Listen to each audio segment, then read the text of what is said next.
Breaking news చూస్తున్నాం. విశాఖ తీరంలో గల్లంతైన మత్స్యకారుల బోటు బోల్తా పడింది. సముద్రంలో అలల తాకిడికి మత్స్యకారుల బోటు బోల్తా పడింది. ఈ ఘటనలో కారే చిన్న అనే మత్స్యకారుడు ప్రాణాలతో బయటపడ్డాడు.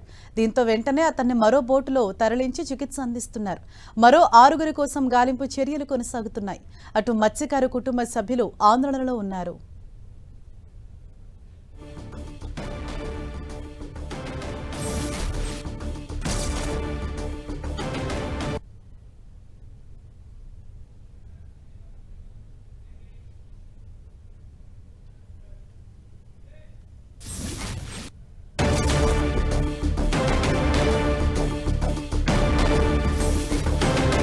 విశాఖ మత్స్యకారుల గల్లంతుపై సీఎం చంద్రబాబు ఆరా తీశారు. ఉన్నతాధికారులతో స్వయంగా మాట్లాడారు సీఎం చంద్రబాబు.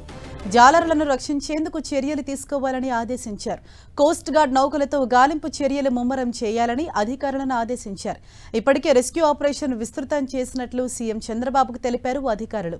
దీంతో సముద్రంలో గాలింపు చర్యలను సమన్వయం చేసుకోవాలని మెరైన్ ఐజీపీ, విశాఖ సిపిలను ఆదేశించారు. అలాగే గాలింపు చర్యలపై ఎప్పటికప్పుడు తనకు సమాచారం ఇవ్వాలని సూచించారు సీఎం.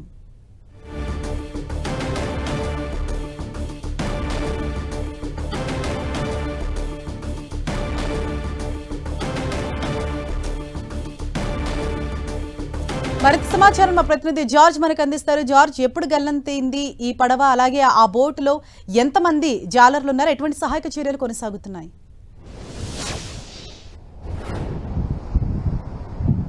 ఈ నెల 1వ తేదీన మత్స్యకారులు వేటకు వెళ్లారు. అయితే అదే సమయంలో అల్పపీడనం ఏర్పడిన నేపథ్యంలో సముద్రం అంతా కూడా అల్లకల్లోలంగా మారింది. అయితే వాళ్ళంతా కూడా 4వ తేదీ సాయంత్రం కల్లా తిరిగి వస్తామని చెప్పారు. అయితే 4వ తేదీ వరకు కూడా వేచి చూసినప్పటికీ ఆ మత్స్యకారులు అయితే రాలేదు. దీంతో కంగారు పడి వాళ్ళకి ఫోన్ చేసిన కుటుంబ సభ్యులు ఫోన్ చేసినప్పుడు వాళ్ళ ఫోన్ సైతం కూడా స్విచ్ ఆఫ్ వచ్చాయి. అయితే ఈ క్రమంలో అధికారులకు వీళ్ళు ఆచూకీ కోసం అని చెప్పి సమాచారం అందించారు. ఈ నేపథ్యంలోనే వస్తూ ఉండగానే ఈ అలల తాటికి ఆ బోటు బోల్తా పడినట్లు సమాచారం అందింది. అయితే ఈ బోట్లో దాదాపుగా కారే చిన్న అనే వ్యక్తి ప్రాణాలతో బయటపడ్డాడు. అతనికి వేరే బోట్లో అయితే చికిత్స అయితే అందిస్తూ ఉన్నారు. మిగిలిన 6 కోసం అయితే గాలింపు చర్యలు అయితే కొనసాగుతూ ఉన్నాయి. ప్రస్తుతానికి అధికారులు సైతం కూడా గాలింపు చర్యల్లో నిమగ్నమయ్యన్నారు. సీఎం చంద్రబాబు నాయుడు అలాగే మంత్రి అచ్చెన్నాయుడు సైతం కూడా ఈ గల్లంతైన మత్స్యకారుల ఆచూకీ కోసం అధికారులతో మాట్లాడి ఆరా తీశారు. ముఖ్యంగా సీఎం చంద్రబాబు నాయుడు సైతం కూడా ఈ మత్స్యకారుల గల్లంతుకు సంబంధించి అధికారులు సమన్వయంతో పనిచేయాలంటూ కూడా ఆదేశాలు జారీ చేశారు. ఎప్పుడు మిస్ అయ్యారు, ఎంతమంది మిస్ అయ్యారు అనేది అధికారులను అడిగి తెలుసుకున్నారు. గాలింపు చర్యల కోసం ఇటు నేవీతో సైతం కూడా సహాయం తీసుకోవాలని సీఎం చంద్రబాబు నాయుడు తెలిపడం జరిగింది. అయితే అధికారులు సైతం కూడా ఈ గల్లంతైన మత్స్యకారుల వివరాలు, అంతేకాకుండా గాలింపు చర్యలు ఏ విధంగా చేపడుతున్నామనే దాని మీద కూడా అధికారులు సైతం కూడా వివరించారు. అయితే ఈ నేపథ్యంలోనే ఈ గల్లంతైన మత్స్యకారుల కోసం ఇటు మెరైన్ పోలీసులు అలాగే కోస్ట్ గార్డ్, నేవీ సైతం కూడా రంగంలోకి దిగింది.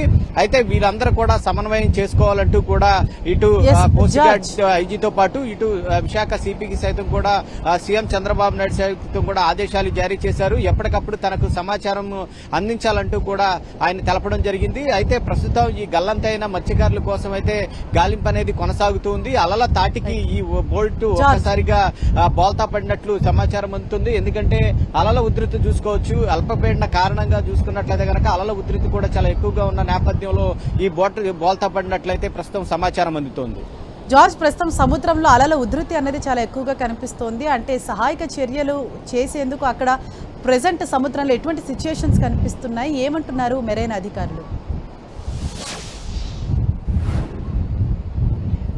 సముద్రంలో అలల ఉధృతి చాలా ఎక్కువగానే ఉంది. ఎందుకంటే సహజంగానే ఇటు అల్పపీడనం గాని వాయుగుండాలు ఏర్పడిన సమయంలో అలల ఉధృతి చాలా ఎక్కువగా ఉంటుంది. ఆ అలల ఉధృతి నేపథ్యంలోనే ఇటు మత్స్యకారులు సైతం కూడా ఫిషరీస్ అధికారులు అలర్ట్ చేస్తూ ఉంటారు. సముద్రపు వేటకు వెళ్లొద్దని చెప్తూ ఉంటారు. అయితే ప్రస్తుతానికి ఈ రెస్క్యూకు సంబంధించి అంటే ఈ కోస్ట్ గార్డ్ కు సంబంధించి అయితేనేమి గాని ఈ మెరైన్ కు సంబంధించి అయితేనేమి గాని నేవీ ఇవన్నీ కూడా కాస్త ఈ సముద్రపు అలలను తట్టుకునే విధంగా ఆ బోట్లు అనేవి ఉంటాయి కాబట్టి, ఎందుకంటే వీళ్ళంతా కూడా షిప్స్ లో వాళ్ళు వెళ్తూ ఉంటారు. ఈ షిప్స్ లో వెళ్తూ ఉంటారు కాబట్టి బోటుకిను షిప్ కి చాలా వ్యత్యాసం ఉంటుంది కాబట్టి ఈ త్వరితగతిన ఈ గాలింపు చర్యలు చేపట్టడానికి సైతం కూడా అవకాశం ఉంటుంది. తద్వారా ఈ త్వరితగతిన వారి ఆచూకీని అయితే కనిపెట్టే అవకాశం అయితే కనిపిస్తూ ఉంది. ప్రస్తుతానికి ఒక బోటు ఏదైతే పక్కనే వెళుతూ ఉన్న ఒక బోట్ లో కారణంగా చూసుకున్నట్లయితే కనుక ఆ కారే చిన్న అనే వ్యక్తి దాంట్లో ప్రాణాలతో బయటపడినట్లు తెలుస్తూ ఉంది. అతని ద్వారానే ఈ సమాచారం సైతం కూడా అందుకున్నారు. అయితే ఆ బోటు ఎక్కడ బోల్తా పడింది, ఆ మిగిలిన మత్స్యకారులు ఆచూకీ కోసం అయితే ఇప్పుడు ప్రధానంగా చూసుకున్నట్లయితే కనుక ఇటు కోస్ట్ గార్డ్ తో పాటు ఇటు మెరైన్ పోలీసులు, స్థానికంగా ఉన్న పోలీసులతో పాటు ఇటు జేడీ ఏదైతే మత్స్యకార అధికారులు సైతం కూడా, ఫిషరీస్ జేడీ అధికారులు సైతం కూడా ఈ గాలింపై ఏదైతే ఈ గల్లంతైన మత్స్యకారుల ఆచూకీ కోసం అయితే నిమగ్నం ఉన్నారు. మరొక వైపు కుటుంబ సభ్యులంతా కూడా ఫిషరీస్ జేడీ ఆఫీసు వద్దకు చేరుకున్నారు. తమ వారి సమాచారం చెప్పాలంటూ కూడా కన్నీరు మున్నీరుగా విలిపిస్తూ ఉన్నారు. ఒక ఆందోళనకరమైన వాతావరణం అయితే అక్కడ నెలకొని ఉంది. ఎందుకంటే 6 గల్లంతైన నేపథ్యంలో వారి ఎక్కడ ఉన్నారు అనే దాని మీద సైతం కూడా అక్కడ ఉన్న కుటుంబ సభ్యులంతా కూడా కన్నీరు మున్నీరుగా విలిపిస్తూ ఉన్న పరిస్థితి ఉంది. ఎందుకంటే 1వ తేదీన సహజంగా చూసుకున్నట్లయితే కనుక మత్స్యకారులు బోట్లో వేటకు వెళ్తే 7 రోజుల నుంచి 14 రోజుల వరకు కూడా వేట కొనసాగిస్తారు. తర్వాత తిరిగి పైనమై ఇక్కడ హార్బర్ కి చేరుకుంటారు. హార్బర్ కి చేరుకున్న తర్వాత వారు ఏదైతే ఫిషింగ్ చేశారో వాటిని అమ్మకాలు అనేవి జరుపుతూ ఉంటారు. ఈ నేపథ్యంలోనే వాళ్ళు 1వ తేదీన ఫిషింగ్ వెళ్లడం జరిగింది. ఆ వెళ్లిన తర్వాత ఈ అలల ఉధృతి ఎక్కువగా ఉన్న నేపథ్యంలో కుటుంబ సభ్యులకు సైతం కూడా ఫోన్ చేసి 4వ తేదీ సాయంత్రానికల్లా అక్కడ ఉంటామని చెప్పారు. కానీ వాళ్ళు రాలేదు. వారి ఫోన్లకైతే కూడా స్విచ్ ఆగిపోయి ఉన్న నేపథ్యంలో ఈ మత్స్యకార కుటుంబాలు సైతం కూడా, ఆ కుటుంబ సభ్యులు సైతం కూడా ఆందోళనకు గురయ్యారు. ఆ నేపథ్యంలోనే ప్రస్తుతానికి అందుతున్న సమాచారం ప్రకారం వారు వెళ్లిన బోటు అలల తాకిడికి బోల్తా పడింది. దాంట్లో ఒకరు ప్రాణాలతో బయటపడ్డారు. మిగిలిన వారు కూడా 6 గల్లంతయ్యారు. వారి గల్లంతైన వారి ఆచూకీ కోసం ప్రస్తుతానికైతే సహాయక చర్యలు కొనసాగుతూ ఉన్నాయి. Thank you George.